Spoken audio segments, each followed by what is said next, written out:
Donc j'ai essayé à 3 reprises de ne pas me retrouver dans cette situation aujourd'hui. Mais la destinée fait que je me retrouve dans cette situation. J'ai demandé à 3 de mes frères s'ils ne voulaient pas glorifier Srila Bhaktivinoda Thakur aujourd'hui. Parce que je me sens tellement inqualifié pour glorifier ce tel grand Vaishnava. Et j'avais le désir d'entendre de la bouche de mes frères les gloires de Srila Bhaktivinoda Thakur aujourd'hui. Mais je me retrouve dans cette situation. Donc j'implore les bénédictions de Srila Bhaktivinoda Thakur, de notre Guru Parampara, de mon très cher Srila Gurudev, de Govinda Maharaj et à toutes les dévotes et les dévots ici assemblés pour pouvoir glorifier Srila Bhaktivinoda Thakur. Om Aganati Mirandasya Ghanam Janam Sharakaya Shakshum Militam Yena Tasmai Shri Gurave Namaha Namaham Vishnu Padaya Krishna Preshtaya Bhutare Shrimati Bhaktivedanta Swami Nityanamine Namaste Sarasvati Deve Gauravani Pracharine Nirveshesha Shunyavadi Pashyatya Deshatarine Jai Shri Krishna Chaitanya Prabhu Nityananda Shri Advaita Gadadhar Shivasadi Gaur Bhakta Vrindam Hare Krishna Krishna Krishna Hare Hare Hare Rama Rama Rama Hare Hare Vrindai Tulasi Devyai Priyai Keshavasya Cha Krishna Bhakti Pratadevi Satyavate Namo Namaha Vanchakarpa Tarubhyacha Kripa Sindhu Bhyahe Vacha Patitanam Pavanebhyo Vaishnavebhyo Namo Namaha. Donc quoi de mieux que de lire un chant que Srila Bhaktivinoda Thakur a composé, qui s'appelle Oe Vaishnav Thakur. On va lire la traduction. Il dit dans ce chant: Ô vénérable Vaishnav, océan de compassion, s'il vous plaît, soyez miséricordieux envers votre serviteur et purifiez-moi en m'accordant l'ombre de vos pieds par les lotus, ces pieds que j'étreins humblement. S'il vous plaît, soyez miséricordieux à mon égard. Domptez mes 6 impulsions et purifiez-moi de mes 6 défauts. Veuillez m'accorder les 6 qualités et m'offrir de goûter les 6 sortes d'associations avec les personnes saintes. Je suis assis ici dans l'espoir d'obtenir votre association. Seul, je ne sens pas la force de poursuivre le chant du saint nom du Seigneur Hari Krishna. S'il vous plaît, accordez-moi votre bénédiction en m'accordant ne serait-ce qu'une seule goutte de foi grâce à laquelle il est possible d'obtenir le plus grand trésor du saint nom de Krishna. Krishna vous appartient, vous possédez le pouvoir de me le donner. Je suis qu'un pauvre mendiant courant simplement derrière vous en criant Krishna, Krishna. Jai Srila Bhaktivinoda Thakur ki Jai. On peut voir comment Srila Bhaktivinoda Thakur, bien qu'il est un éternel associé du Seigneur suprême, il est Kamala Manjari dans sa forme éternelle à Vraj, donc c'est une Manjari très importante dans notre filiation spirituelle, et donc un Vaishnav, un Gaudiya Vaishnav extrêmement important. Donc c'est de très bon augure que de glorifier un tel grand Vaishnav. Il est expliqué qu'il est le 7e Goswami. Quand Shri Chaitanya Mahaprabhu a quitté cette terre et il est resté Srila Rupa, Srila Sanatan, Bhatta Raghunath, Shri Jiva Gopal Bhadas, Raghunath Sad Goswami, donc les 6 Goswamis de Vrindavan, que Shri Chaitanya Mahaprabhu a demandé certaines instructions, de révéler le Dham, d'établir l'adoration de la déité, d'écrire sur le service de dévotion à travers tous ces Vaishnavas. Et donc ils ont accompli un service extraordinaire. Si on est là aujourd'hui, c'est par la grâce des 6 Goswamis de Vrindavan. Et comme on est dans l'âge de Kali, les choses se sont détériorées au fil des années. Et dans la période où Srila Bhaktivinoda Thakur était sur cette planète, c'est expliqué, il y avait 7 Apa Sampradaya qui avaient vu le jour. Ça veut dire des personnes qui adoraient Radha et Krishna mais qui n'étaient pas reliés à la filiation spirituelle de Sri Chaitanya Mahaprabhu et qui concoctaient leur propre manière inauthentique de servir Radha et Krishna. On peut parfois penser que là, en ce moment, c'est l'âge de Kali. Alors, il y a beaucoup de querelles, il y a beaucoup de politique, il y a beaucoup de difficultés. La télévision, les sens gratification des gens sont apeurés de droite à gauche, et donc c'est très, très difficile. Mais déjà, à cette époque-là, c'est expliqué, c'était juste quelques centaines d'années après que Sri Chaitanya Mahaprabhu ait quitté cette terre. Il a clos ses divertissements ici, dans ce monde, parce que aux yeux des Vaishnavas, Sri Chaitanya Mahaprabhu est toujours présent. Le Seigneur ne peut jamais quitter la vision du pur dévot. Mais il a clos ses divertissements pour continuer ses divertissements dans le monde transcendantal. Et Srila Bhaktivinoda Thakur est apparu dans ce monde à ce moment-là où il y avait toutes ces apasampradaya qui, en fait, étaient comme une déviation. Et leur pratique spirituelle était inauthentique. Et donc, Srila Bhaktivinoda Thakur a tranché, en fait, toutes ces apasampradaya pour rétablir le pur Sanatana Dharma de Sri Chaitanya Mahaprabhu. Donc c'était extrêmement difficile parce que les gens, en fait, qui voyaient ces personnes-là qui faisaient n'importe quoi, qui faisaient du sexe illicite, qui se prenaient pour des gopis alors qu'ils n'étaient pas qualifiés, ils accomplissaient la danse rasa, ils faisaient tellement de choses qui étaient inauthentiques. Et donc ça a égaré les gens. Et à tel point que quand les gens, ils voyaient des Vaishnavas Gaudiya, il les comparait à ces personnes-là et il ne voulait même pas s'associer avec eux. Il disait, oh non, eux, ils font n'importe quoi, ces personnes-là, et ils se disent suivre Sri Chaitanya Mahaprabhu, mais à côté de ça, ils font n'importe quoi. Et donc, dû à ces apasampradaya qui ont vu le jour, Srila Bhaktivinoda Thakur, il a tranché avec la philosophie et à travers sa pure dévotion envers Radha et Krishna, toutes ces filiations spirituelles inauthentiques.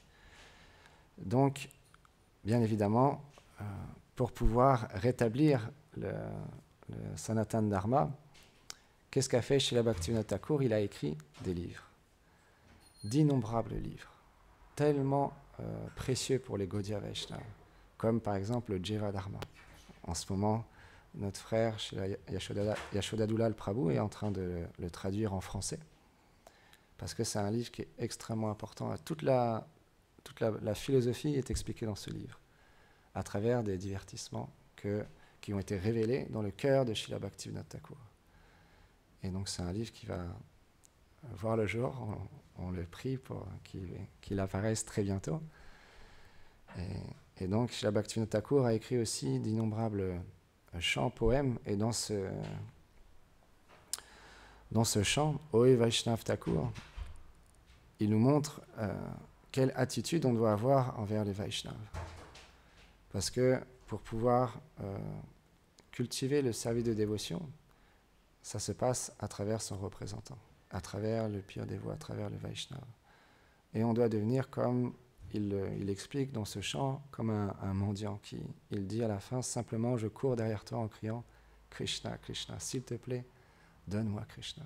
On chante avant de commencer à parler. Om Agyanat Timelam Dasya Ganam Ganam Jala Shalak Shakshu Militam Nina Tasme Shiprave Nama. Oh Gurudev, tu m'as sorti des ténèbres de l'ignorance et tu m'as révélé le service de dévotion.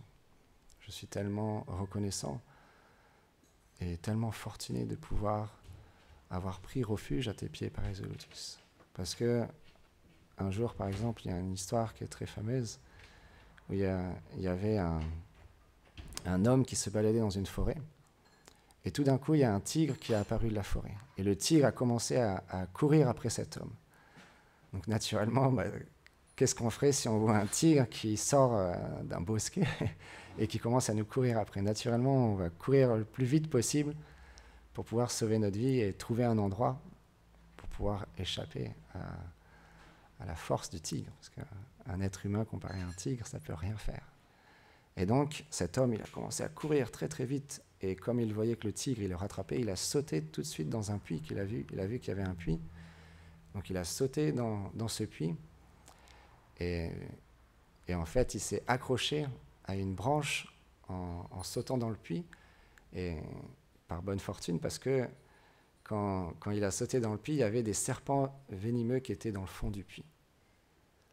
Et donc, il s'est accroché à cette branche, il tenait cette branche très fermement, parce que en dessous, il y avait des serpents venimeux, au-dessus, il y avait le tigre qui rôdait autour, qui n'attendait qu'une chose, que cet homme sorte du puits pour pouvoir le manger. Et donc là, il tenait la corde, avec beaucoup de force pour ne pas tomber. Et il a tourné ses yeux à droite, et il a vu un rat qui commençait à ronger cette branche sur laquelle il se tenait, il s'agrippait. Et il a tourné à gauche, et il a vu un autre rat, un rat de couleur blanc et un rat de couleur noire, qui, pareil, commençait à mordiller la branche pour finalement qu'elle cède à un moment ou à un autre. Et donc là, dans cette circonstance où en haut, il y a la mort qui l'attend, en dessous, il y a la mort qui l'attend, à droite et à gauche, il y a le temps sous la forme de la mort aussi qui va arriver. Il a vu quelques gouttes de miel qui tombent juste à côté de lui. Et là, il s'est dit, waouh, c'est tellement merveilleux. Il y a du miel qui tombe à côté de moi. Il a ouvert sa bouche, il a sorti sa langue et il a commencé à manger le miel. Et dans son inconscience, il a commencé à dire « Wow, c'est tellement merveilleux, je goûte à un tel nectar ». Et c'est la condition dans laquelle les jivas se trouvent dans ce monde. On est pris par le temps. Le temps ne peut pas s'arrêter. On peut penser « Moi, je ne vais pas mourir », mais si on se regarde dans la glace, on prend une photo. On rigolait avec Ashesha Prabhu parce qu'on allait refaire nos passeports en mairie. Naturellement, quand on regarde nos photos il y a quelques années, on n'est pas idiot. On réalise que notre corps a vieilli quand même. On ne peut pas dire, non, je suis resté, mon corps il n'a pas changé, moi je ne vieillis pas. Non, notre corps il vieillit, il y a des preuves. Et naturellement, les gens, ils pensent qu'ils ne vont pas quitter ce monde, mais le temps fait qu'à un moment ou à un autre, on va devoir quitter ce monde. Et donc, c'est la condition dans laquelle on se trouve. Et quand on chante Om Agena Timinandasya, ça représente parfaitement cette miséricorde. Parce que nous, la miséricorde qu'on a, c'est juste une bonne fortune. Ce n'est pas juste du miel qui tombe comme cette personne-là qui nous permet d'avoir un certain plaisir temporaire dans ce monde. C'est que le maître spirituel, il nous donne l'accès à la pure service de dévotion. C'est ça la chose, la bonne fortune la plus grande que l'on a. C'est pour ça quand on chante Om Agena Timinandasya, notre reconnaissance, elle est immense envers le maître spirituel. Parce que vie après vie, on était dans cette condition où on était dans un puits ténébreux, avec la mort partout. On était dans une situation terrible.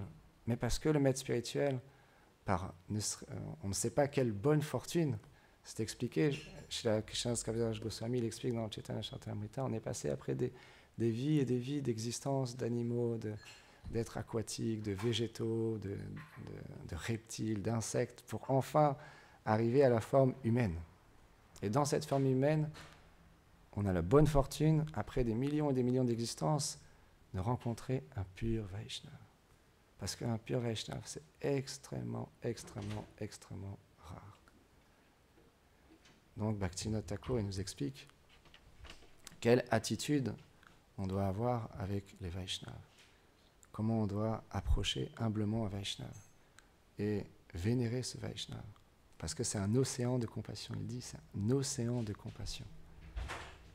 Il y a une histoire, au moment où Acharya Nishta Prabhu m'a envoyé le message pour me demander si je pouvais donner la classe ce matin, j'étais en train d'écouter une conférence. Alors si j'avais su que j'allais parler de Srila Bhaktivinoda Thakur, j'aurais écouté sur Srila Bhaktivinoda Thakur. Mais bon, c'est quand même intéressant parce que là j'écoutais un Vaishnava parler et il expliquait qu'un jour, Ramanuja Acharya, il était sur le point de partir de son ermitage, de son endroit où il vivait, et il avait un disciple très qualifié qu'il affectionnait beaucoup. Et avant de partir, parce qu'il adorait une déité de Narayan, c'est dans la Sri Sampradaya, c'est ça, Acharya Nishta ? Voilà, dans la Sri Sampradaya. Et donc, il adorait une déité, et donc il a demandé à son disciple, s'il te plaît, place toutes les déités dans un tissu, dans un sac, et pour qu'on puisse les emporter avec nous. Et donc là, le disciple, il a mis la déité, il a mis autre chose à côté. Et quand Ramanujacharya, il a vu cette chose-là, parce qu'en fait, c'était les sandales de pied de Ramanuja Acharya. Il a dit, mais qu'est-ce que tu fais? T'es idiot, tu as mis mes sandales dans le même sac que les déités. C'est une grande offense, pourquoi tu as fait ça? Et là, le disciple il a dit, en fait, Gurudev, vous m'avez demandé de placer les déités dans le même sac. Narayan est votre déité, mais les sandales sont mes déités. Donc, je les ai placées dans le même sac. Et il explique, le Vaishnava, telle est la foi qu'on doit avoir envers le maître spirituel, Guru Nishta.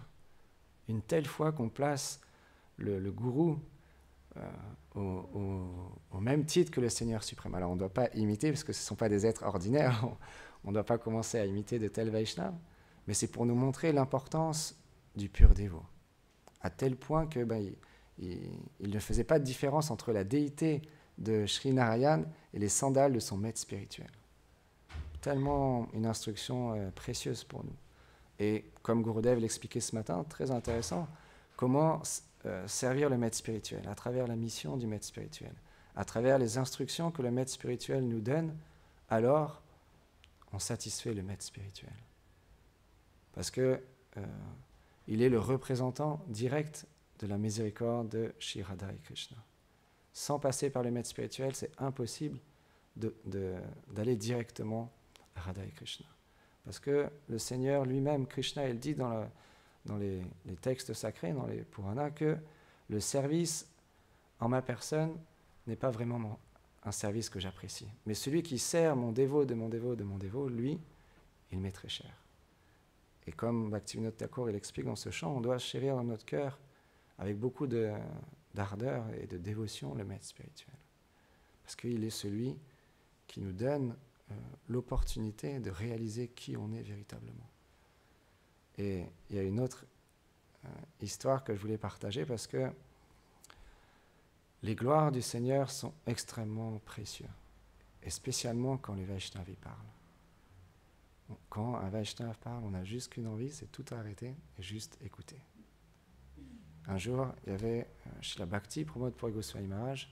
Il était encore étudiant à cette époque-là. C'est un Vaishnava très très qualifié aussi. Et c'est il y a juste quelques années parce que c'est un disciple de Srila Bhakti Siddhanta Saraswati Thakur Prabhupada. Donc c'est à quelques cinquantaine d'années, même pas parce que j'ai eu la bonne fortune d'avoir son darshan une fois dans ma vie. Donc j'ai 33 ans, donc c'était il y a peut-être une 25 ans peut-être qu'il était encore présent sur cette terre.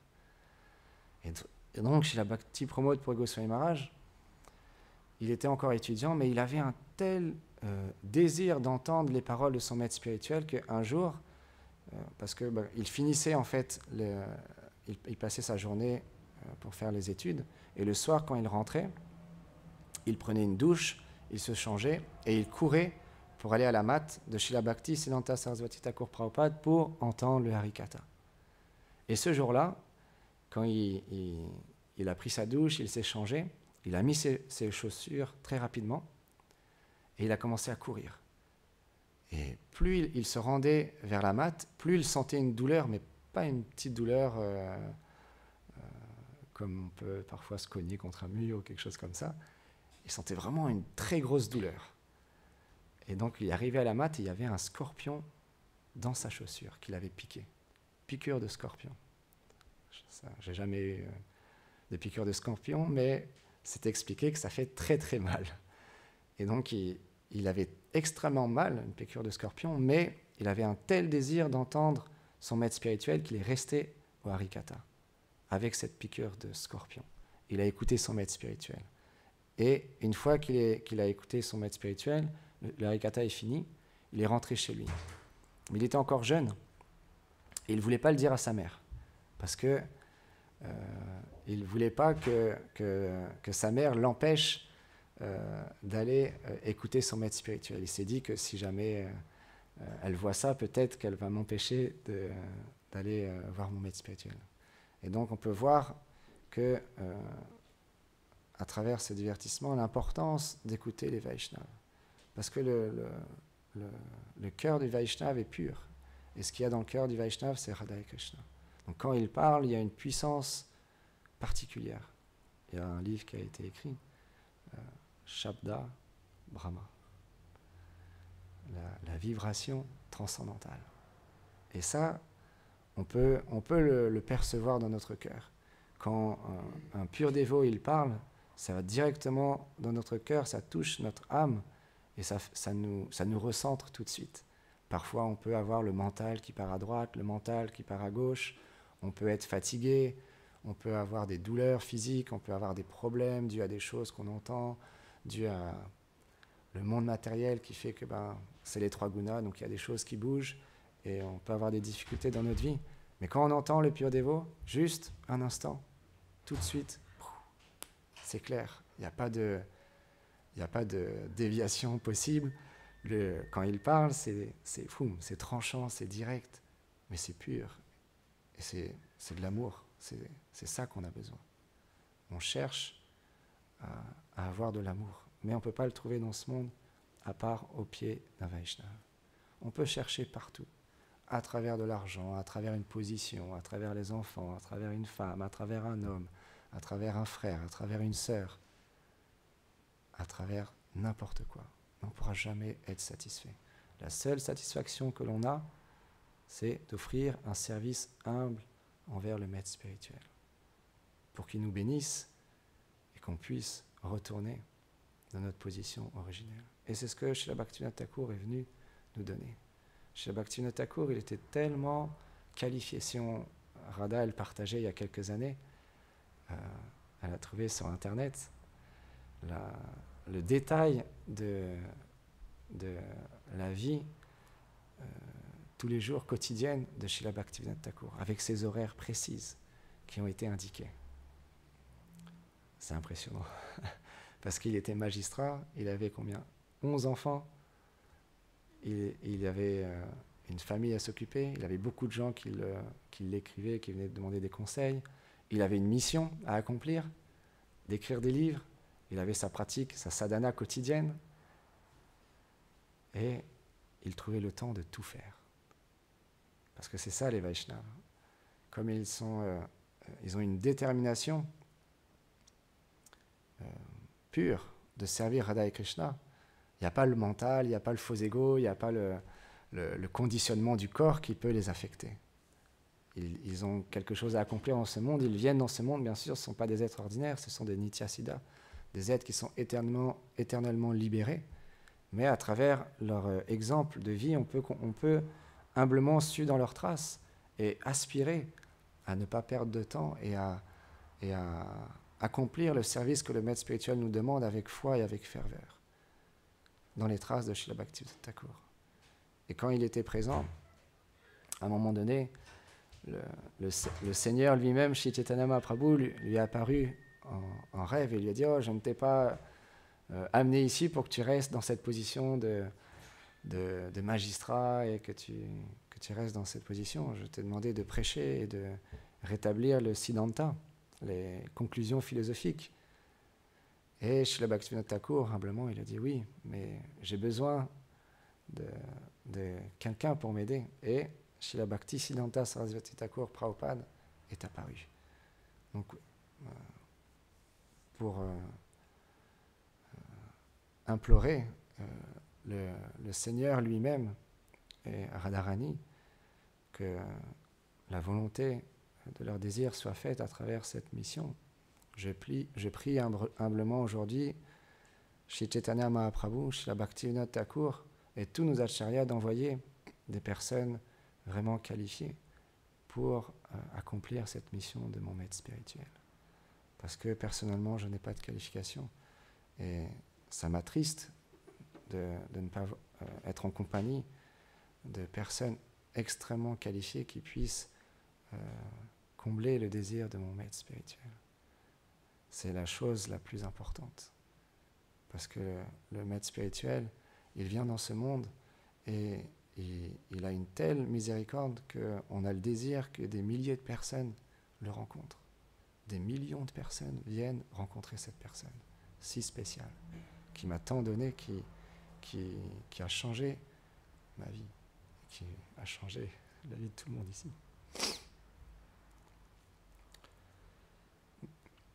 Donc il y avait une autre histoire que je voulais partager aussi. Encore une fois, Ramanujacharya, pour expliquer ce point, la miséricorde des purs dévots. Un jour, donc, il désirait se rendre dans un temple à Tirupati. Il y avait d'innombrables marches pour se rendre à ce temple. Alors, je ne suis pas 100% sûr de la raison pour laquelle il n'avait plus la possibilité de marcher avec ses pieds, mais il devait marcher avec ses genoux.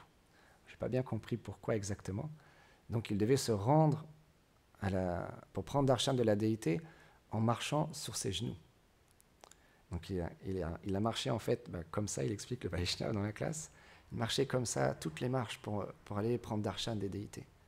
Et une fois qu'il a pris darshan des déités, il a reçu du Mahaprasad, un ladou. Il a gardé dans une poche, dans un tissu. Il est redescendu de la même manière, en marchant sur ses genoux pour retourner à l'endroit où il restait. Et donc il avait forcément les genoux en sang. Mais ce n'est pas un être ordinaire, et du coup il n'était pas perturbé par ça. Il était tellement en bliss d'avoir pu prendre darshan de sa déité. C'est ça les Vaishnavas. Nous parfois, malheureusement, dans notre inqualification, comme on ne parle pas directement avec la déité, on n'a pas forcément une connexion aussi forte pour le moment que le maître spirituel. Quand on ouvre les rideaux, on prend darshan des déités, ça nous fait ni chaud ni froid, on peut s'endormir, on peut bailler, on peut être inattentif. Mais les Vaishnavas, ils ont tellement de foi dans la déité, ils ont tellement d'amour pour Krishna sous la forme de la déité. Donc c'est tellement précieux de pouvoir entendre parler de tels divertissements. Et en plus de ça, c'est pas fini l'histoire, le divertissement. Et ce ladou qu'il avait reçu, il a ouvert en deux.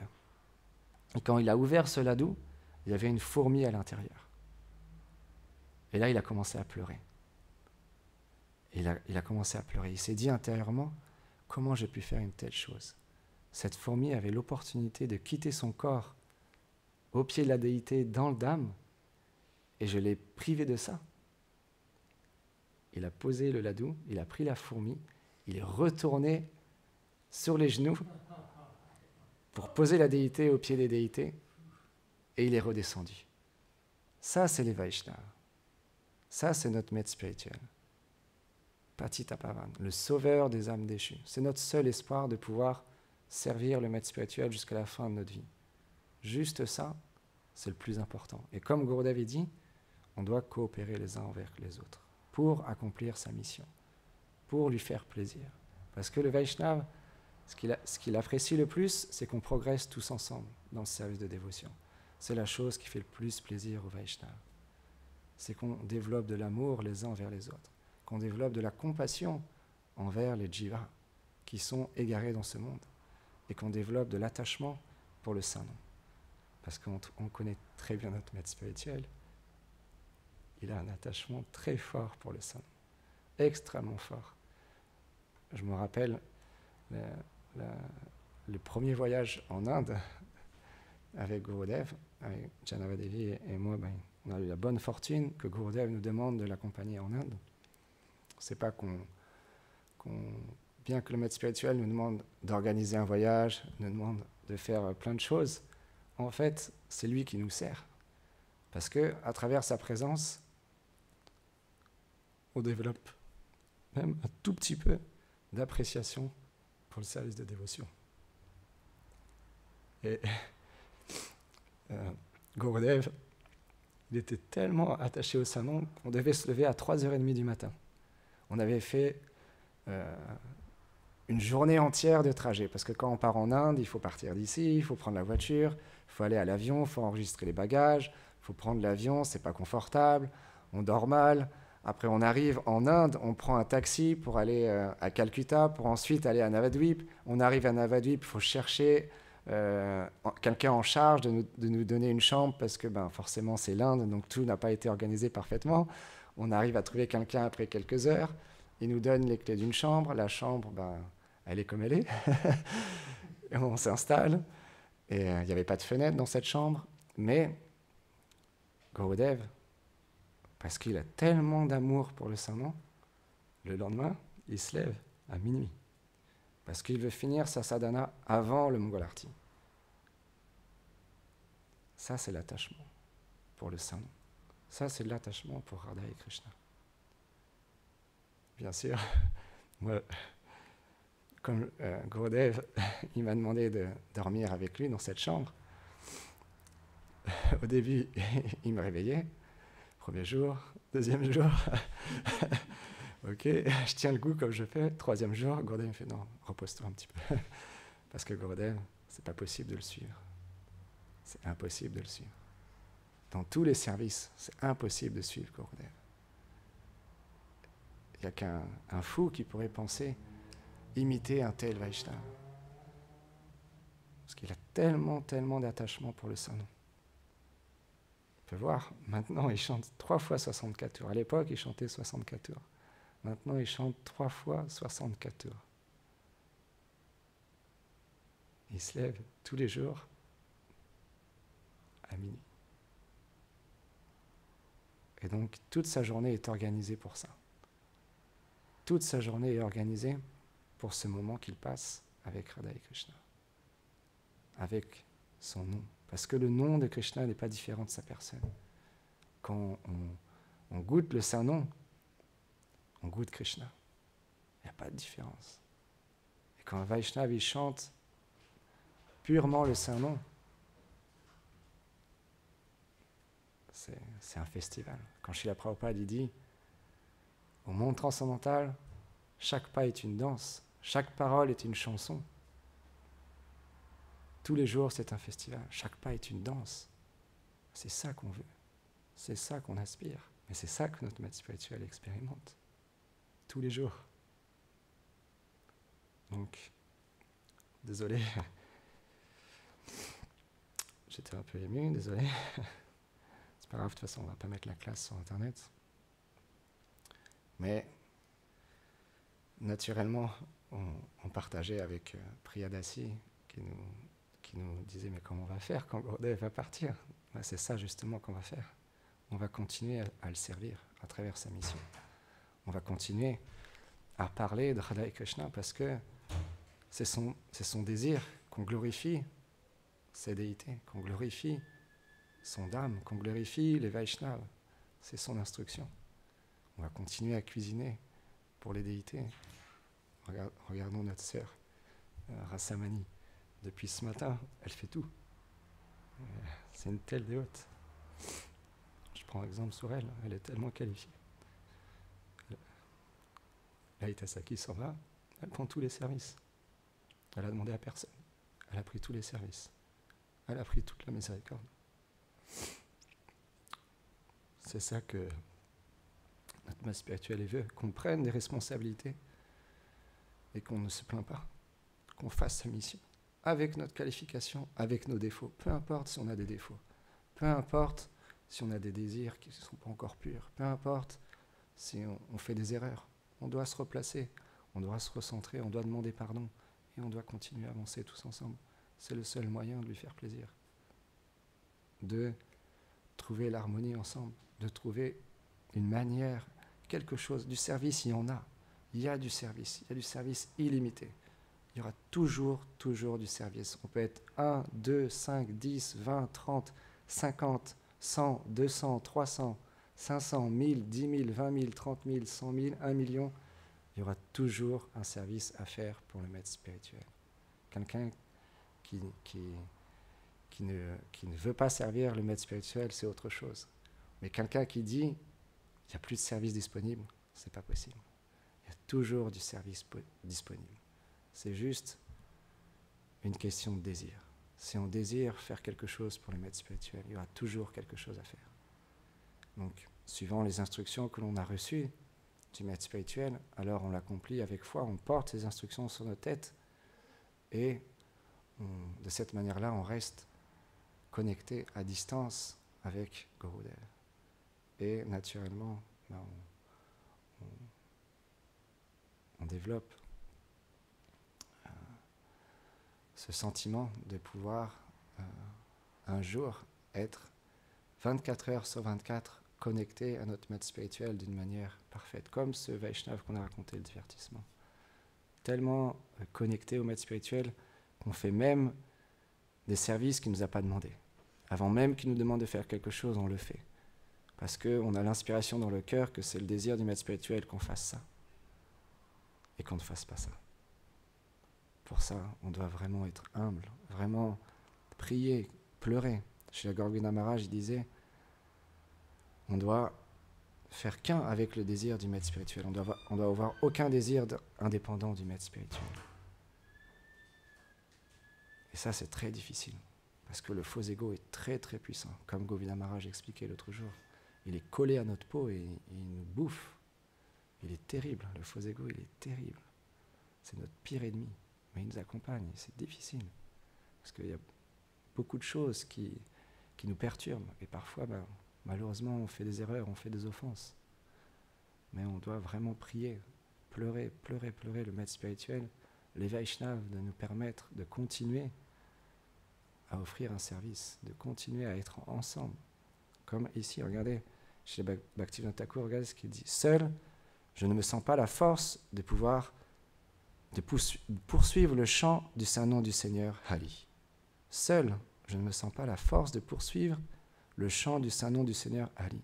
Sadhu Sangha. Chez la Bhaktisiddhanta, il a dit parmi les 64 angas du service de dévotion que Srila Rupa Goswami a donné dans le Bhakti Rasamrita Sindhu, il y en a 5 qui prédominent. Sadhu Sangha, vivre dans le Dham, l'adoration de la déité, entendre les gloires du Seigneur, chanter son nom. Les 5. Parmi les 5, bien sûr, celle qui prédomine le plus, c'est le chant. Mais on est très fortuné ici. On peut écouter tous les jours. On a le darshan des déités, on sert les déités. Tout ce qui est ici, c'est relié à la déité. Sadhu Sangha. On a l'association du pur dévot et des frères et des sœurs. Et on vit dans l'âme. C'est très spécial. Vivre au temple, c'est très spécial. C'est très purifiant, mais c'est très spécial. Mais on a besoin de cette purification. Parce que notre maladie, elle s'accumule depuis des millions de vies. Donc, c'est normal qu'il y ait des choses qui sortent. C'est normal qu'il y ait une purification qui se fasse. Que parfois, il y a des moments difficiles. C'est normal. Mais ce n'est pas pour autant qu'il faut arrêter de vivre dans le Dham, de permettre aux gens de venir vivre au temple, de pouvoir permettre aux gens même de venir quelques instants au temple. Parce qu'une personne qui vient, qui pose sa tête devant les déités, son service de dévotion commence. Donc je vais m'arrêter. Désolé, je vous prie de m'excuser et j'implore vos bénédictions pour me permettre de progresser dans sa vie spirituelle, me permettre de me libérer de tous mes attachements, tous mes difficultés, mes anarthas, mes choses indésirables, et de pouvoir devenir un jour un pur disciple, un pur serviteur de mon maître spirituel. Jai Srila Bhaktivinoda Thakur Ki, Jai Nitai Gop Premanande Hari Bom.